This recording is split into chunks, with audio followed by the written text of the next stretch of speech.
આજે આપણે વિશ્વના સંપૂર્ણ વિશ્વના ગુરુની વાત કરવાની છે. અને ગુરુ કોણ છે? વિશ્વના ગુરુ તમને ખબર જ છે, કૃષ્ણ ભગવાન. બરાબર છે? જેણે આપણને આવો સુંદર મજાનો ગ્રંથ આપ્યો ભગવદ્ ગીતા. તો એની આપણે ચર્ચા કરવાની છે. તો આપણે અધ્યાય નંબર 4 પહોંચ્યા હતા. કેટલામો? અધ્યાય નંબર 4. કોઈને આવડે છે અધ્યાય નંબર 4 નું નામ?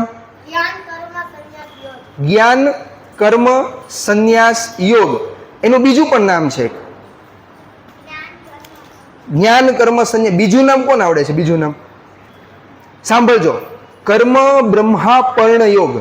શું છે? કર્મ બ્રહ્મા પર્ણ યોગ અથવા જ્ઞાન કર્મ સંન્યાસ યોગ. હવે આપણે આ અધ્યાયની ચર્ચા કરવાની છે. શાંતિથી સમજજો, બહુ અગત્યનો અધ્યાય છે, સમજવા માટે બહુ મસ્તનો છે. હવે આખી પહેલા શરૂઆતની વાત કરું. અર્જુન અને શ્રી કૃષ્ણ રણભૂમિમાં ઊભા થઈને એ બંને વાતચીત કરતા હતા. ત્યારે શ્રી કૃષ્ણ અર્જુનને શું કહીશ ખબર? કે આ યોગ મેં સૌથી પહેલા સૂર્યને કીધો. સૂર્યએ તેના પુત્ર વૈવસ્વત મનુને કીધો. મનુએ તેના પુત્ર ઈક્ષ્વાકુને કીધો. આમ આ જે યોગ છે ને એ રાજાઓ જાણતા હતા. પહેલાના સમયના જે રાજાઓ હતા એની માટેનો આ ફેવરેટ યોગ હતો. પણ કાળના બળે આ લોકમાંથી ઈ યોગ છે ને નાશ પામી ગયો. આ યોગ કાળ બળે આ લોકમાંથી નાશ પામી ગયો. પણ તું મારો મિત્ર છો, તું મારો ભક્ત છો ને, એટલે હું તને આ યોગ કહું છું, તું સાંભળજે. હવે આવું સાંભળીને અર્જુનના મગજમાં એક પ્રશ્ન થયો. આપણા મનમાં એક પ્રશ્ન થાય. અર્જુને કૃષ્ણને એવો પ્રશ્ન પૂછ્યો કે હે કૃષ્ણ, તમારો જન્મ તો હજી હમણાં જ થયો છે અને સૂર્ય તો કેટલાય વર્ષો પહેલા જન્મી ગયા ને, તો હું કઈ રીતે માનું કે તમે આ યોગ સૂર્યને કીધો છે? તમે તો હજી હમણાં જન્મા છો, તમારો જન્મ હજી હમણાંનો છે. કૃષ્ણ તો આ સૂર્ય તો કેટલાય વર્ષો પહેલા જન્મી ગયા હતા, તો હું કેવી રીતના માનું કે તમે આ યોગ સૂર્યને કીધો? ત્યારે કૃષ્ણ એને જવાબ આપે છે. કૃષ્ણ એને શું કહે છે? તારા અને મારા અત્યાર સુધીમાં ઘણા બધા જન્મ થઈ ગયા છે. એ તું નહીં, હું જાણું છું. હું જન્મ વિનાનો છું, હું વિકાર છું, હું સર્વેશ્વર છું, બધાનો ઈશ્વર છું. આમ છતાં હું મારી માયા દ્વારા પૃથ્વી પર અવતાર ધારણ કરીને આવું છું. આવું કૃષ્ણએ કીધું. પછી કૃષ્ણ શું કહીશ ખબર? હવે કૃષ્ણ કહે છે, આખા ભગવદ્ ગીતાનો એક ફેવરેટ બધાનો શ્લોક બધાને આવડતો હશે. યદા યદા હિ ધર્મસ્ય ગ્લાનિર્ભવતિ ભારત અભ્યુત્થાનમ ધર્મસ્ય તદાત્માનમ સુજામ્યહમ પરિત્રાણાય સાધુના વિનાશાય ચ દુષ્કૃતામ ધર્મ સંસ્થાપનાર્થાય સંભવામી યુગે યુગે. કૃષ્ણ કહે છે, જ્યારે જ્યારે ધર્મનો લોપ થશે અને જ્યારે જ્યારે અધર્મ પોતે વૃદ્ધિ કરશે, ત્યારે ત્યારે હું પૃથ્વી પર ધર્મની સ્થાપના કરવા માટે, સત્પુરુષોની રક્ષા કરવા માટે અને દુષ્ટોનો નાશ કરવા માટે અવતાર ધારણ કરીશ. અત્યાર સુધી તો આવું બનતું હતું અને આગળ પણ આવું જ બનશે, આટલું યાદ રાખજો. એવું શ્રી કૃષ્ણએ અર્જુનને કીધું. અને એનું સબૂત શું છે ખબર? અહીંયા જો લખેલા છે 10 અવતાર. સૌથી પહેલો મત્સ્ય, કુર્મ, વરાહ, નરસિંહ, વામન અવતાર, પરશુરામ, રામ, કૃષ્ણ, બૌદ્ધ અને કલ્કી. આ 10 અવતાર છે. આ 10 અવતાર સ્વયં શ્રી વિષ્ણુ ભગવાને પૃથ્વી પર ધારણ કર્યા હતા. અને આપણે આ 10 અવતારની વિશે ડીપમાં ચર્ચા કરવા માટેનો એક પરફેક્ટ લેક્ચર ગોઠવેલો છે. આપણે આ 10 અવતારમાં, જેમ કે પહેલો અવતાર છે મત્સ્ય અવતાર, એટલે કે ભગવાન માછલીનું સ્વરૂપ ધારણ કરીને આવ્યા હતા. ભગવાને માછલીનું સ્વરૂપ ધારણ કર્યું હતું અને જે ક્ષીર સાગર છે, સાગરની અંદર એટલે કે સમુદ્રની અંદર પ્રલય આવ્યો હતો અને એ પ્રલયને રોકવા માટે, માનવ જાતને બચાવવા માટે સ્વયં વિષ્ણુ ભગવાન પોતે પૃથ્વી પર આવ્યા હતા. અને એની પછીનો જે અવતાર છે ને, અવતાર નંબર 2 કુર્મ અવતાર, એ તો બહુ મસ્તનો છે. કાચબાનો અવતાર લીધો હતો અને પોતાનો કાચબાની પર ખબર મજબૂત આવરણ હોય, એ એના આવરણની ઉપર ભગવાને આખો ડુંગર ઉચકી રાખ્યો હતો. બરાબર? એટલે તમે અવતારની વિશે માહિતી મેળવશો ત્યારે તમને મજા આવશે. આપણે 10 અવતારનો એમાં ભગવાને કયું સ્વરૂપ ધારણ કર્યું હતું, ભગવાને શું કાર્ય કર્યું હતું, એ બધી વસ્તુ આપણે જાણશું એક દિવસ. હવે છેલ્લો અવતાર કલ્કી, એ હજી થયો નથી, એ હજી બાકી છે. કલ્કી અવતાર હજી બાકી છે. શું છે કલ્કી અવતાર? કોઈને ખબર છે કલ્કી અવતાર ક્યાં થશે, કોની ઘરે થશે? બધું કીધું છો કૃષ્ણએ. ભાગવતની અંદર, ભગવત ગીતાને ભાગવત નામનો એક ગ્રંથ છે, અને આ ભાગવત નામના ગ્રંથની અંદર તમામે તમામ વસ્તુ કૃષ્ણએ કીધી છે. કૃષ્ણએ કીધું છે અલ્હાબાદની અંદર સબલપુર ગામની અંદર એક બ્રાહ્મણ પરિવારમાં હું પોતે જન્મ લઈશ માણસ તરીકે. અલ્હાબાદના સબલપુર ગામની અંદર એક બ્રાહ્મણ કુટુંબ છે, એ બ્રાહ્મણ કુટુંબ એકદમ ગરીબ છે, અને એની ઘરે હું પોતે જન્મ લઈશ. તમે વિચારજો બ્રાહ્મણ કેટલા નસીબવાળા છે કે જેના કોઠે મારા સ્વયં ભગવાન વિષ્ણુ જન્મે. એ બ્રાહ્મણી માતા, એ પિતા, એ કેવા નસીબવાળા છે કે જેના કોઠે સ્વયં ભગવાનનો જન્મ થાય. અને આ વસ્તુને 4,27,000 વર્ષની વાર છે હજી.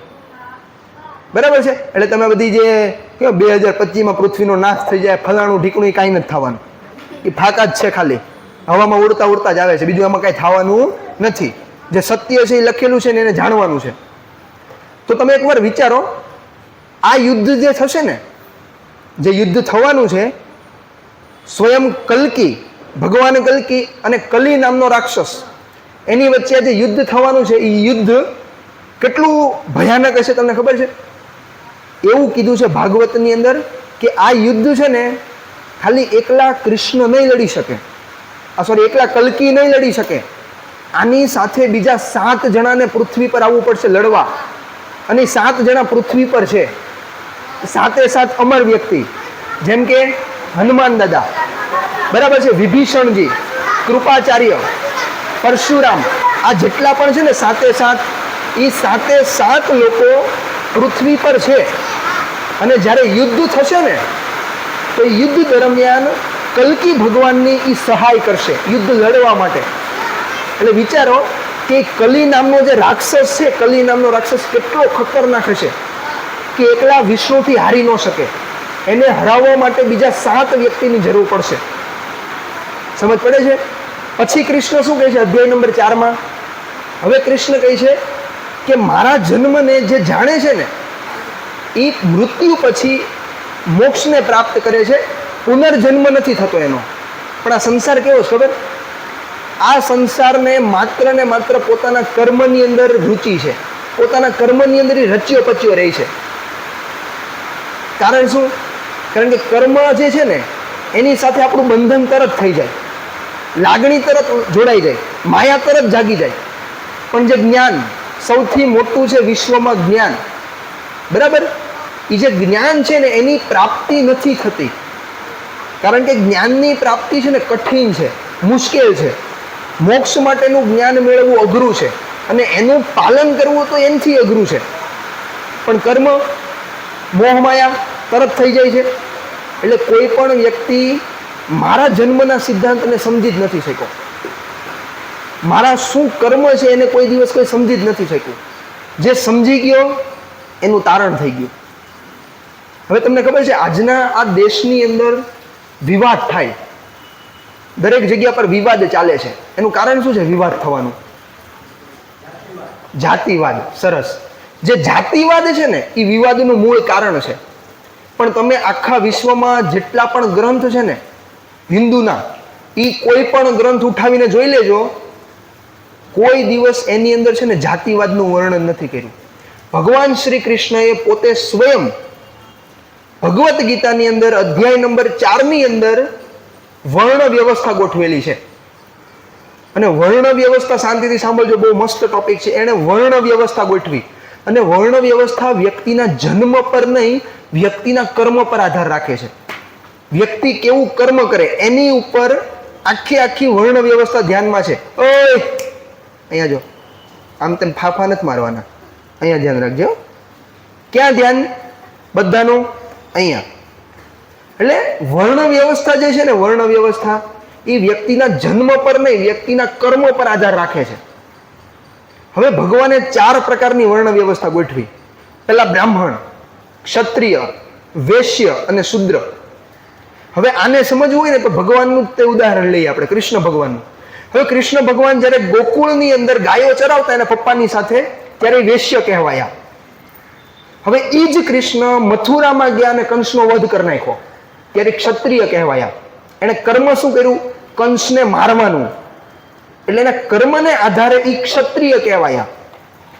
હવે એ જ કૃષ્ણ મહાભારતના યુદ્ધમાં સ્વયં અર્જુનના રથના સારથી બન્યા. અને જ્યારે સારથી બન્યા ને ત્યારે શુદ્ર એટલે કે એક સેવક કહેવાના. સેવક એના કર્મને આધારે એને અલગ અલગ પ્રકારના વર્ણમાં ગોઠવવામાં આવ્યા. અને એ જ કૃષ્ણએ જ્યારે મહાભારતના યુદ્ધ દરમિયાન રણભૂમિની વચ્ચે પોતાના મુખમાંથી નીકળેલું એક ગીત, જેને આપણે આજે ગીતાના નામે ઓળખી છે, એ જ્યારે અર્જુનને કીધું ને ત્યારે એ પોતે એક બ્રાહ્મણ કહેવાયા. એટલે વ્યક્તિનું જે કર્મ છે ને એ કર્મને પ્રમાણે એને અલગ અલગ વર્ણની અંદર ગોઠવવામાં આવ્યો છે. વર્ણ કેટલા છે? 4. બ્રાહ્મણ, ક્ષત્રિય, વૈશ્ય અને શૂદ્ર. આ 4 પ્રકારના આપણી પાસે વર્ણ છે. હવે આપણે જે પ્રકારનું કાર્ય કરીએ ને એ પ્રકારે આપણે કહેવાય. બરાબર છે? તો હવે તમને એક સવાલ પૂછું. આ પૃથ્વી પર જેટલા પણ શિક્ષક કહેવાય, ગુરુ, એને તમે કયા વર્ણમાં ગોઠવી શકો? ગુરુને કયા વર્ણમાં ગોઠવાય? શું લાગે તમને? બ્રાહ્મણ. ગુરુને આપણે બ્રાહ્મણના વર્ણની અંદર ગોઠવી શકીએ છીએ. આમાં કોઈ જાતિ નથી કે આ જાતનો છે, આ જાતનો છે, આ જાતનો. આપણે પાડ્યું છે આ બધું. એક મનુષ્યએ આ તમામ જાતિનું નિર્માણ કર્યું છે. ભગવાને નિર્માણ નથી કર્યું. આખા ભગવદ્ ગીતાની અંદર હિન્દુ શબ્દ દેખાડો તો હું માનું. આખા ભગવદ્ ગીતાની અંદર એક પણ જગ્યા પર નાના એવા અક્ષરે હિન્દુ શબ્દ નથી લખ્યો. હિન્દુ ધર્મને કોઈ જગ્યા પર ઉલ્લેખ નથી કર્યો. એટલે આપણો જે ગ્રંથ છે ને એ ધર્મને આધીન નથી, વ્યક્તિની દરેકે દરેક પરિસ્થિતિઓને આવરી લે છે. એમાં ખાલી ધર્મને ઊંચો નથી દેખાડ્યો ભગવાને. ભગવાને વ્યક્તિના જીવનમાં આવતી પરિસ્થિતિને સોલ્યુશન આપ્યું છે. કારણ કે કૃષ્ણના જીવનમાં મુશ્કેલી હતી, અર્જુનના જીવનમાં મુશ્કેલી હતી. અર્જુને કૃષ્ણને સવાલ પૂછ્યા કે કૃષ્ણ આમ છે તો હું શું કરું? તો કૃષ્ણએ જવાબ આપ્યા. અને એવા બધા સવાલ આપણને થાય જ છે, તો આપણને પણ ત્યાંથી જવાબ મળવાનો જ છે. પછી કૃષ્ણ શું કહે છે ખબર અર્જુનને? કે આ દુનિયાની અંદર કર્મ જે છે ને એ કર્મ અને અકર્મ, આને જાણવામાં મોટા મોટા વિદ્વાનોને, પંડિતોને છે ને ગોથા મારી ગયા છે. એને આ વસ્તુ નથી સમજાતી શું કર્મ છે ને શું અકર્મ છે. પણ આને જાણવું બહુ અગત્યનું છે. એટલે તું સમજવાનો પ્રયાસ કરજે. આ કર્મ છે ને છેલ્લા અધ્યાય સુધી હાથે રહેવાનું છે. બરાબર? કારણ કે જે મેન છે ને કર્મ જ છે, ને કર્મ કોઈને સમજાતું જ નથી. પછી કૃષ્ણ કહે છે જે વ્યક્તિ કર્મ અને કર્મફળમાં રચ્યો પચ્યો રહેતો નથી, જે ભક્તિમાં તૃપ્ત રહે છે, જે કોઈનો આશ્રય નથી લેતો, જે પોતાના શરીરની તમામ ઇન્દ્રિયો અને પોતાના શરીરને પોતાના વશમાં રાખે અને માત્ર જીવન જીવવા માટે કર્મ કરે ને, એને કોઈ દિવસ પાપ ન લાગે. કારણ કે ખોટું જ ન કરી શકે ને. આવો માણસ કોઈ દિવસ ખોટું કરી શકે નહીં. પછી એને કૃષ્ણ શું કહે છે ખબર? અંતમાં એવું કહે છે કે જે લાભથી સંતોષ માને, સુખ દુઃખ, ઠંડી ગરમી સરખું લાગે, એ માણસ કર્મ કરે છતાં પણ કર્મ બંધનમાં બંધાતો નથી. પણ આ વસ્તુને સાર્થક કરવા માટે લગભગ આ જન્મ ઓછો પડે આપણને. એની માટે મોટી તપશ્ચર્યા કરવી પડે. એટલે આમ સાધુ બનવાની તપશ્ચર્યા નહીં, પોતાના સેલ્ફની સાથે લડાઈ કરવાની છે. હમણાં આપણે જોશું સ્વનિયંત્રણ આવશે. હમણાં સ્વનિયંત્રણ લખ્યું છે ને, પોતાની જાતની સાથે યુદ્ધ કરવાનું છે.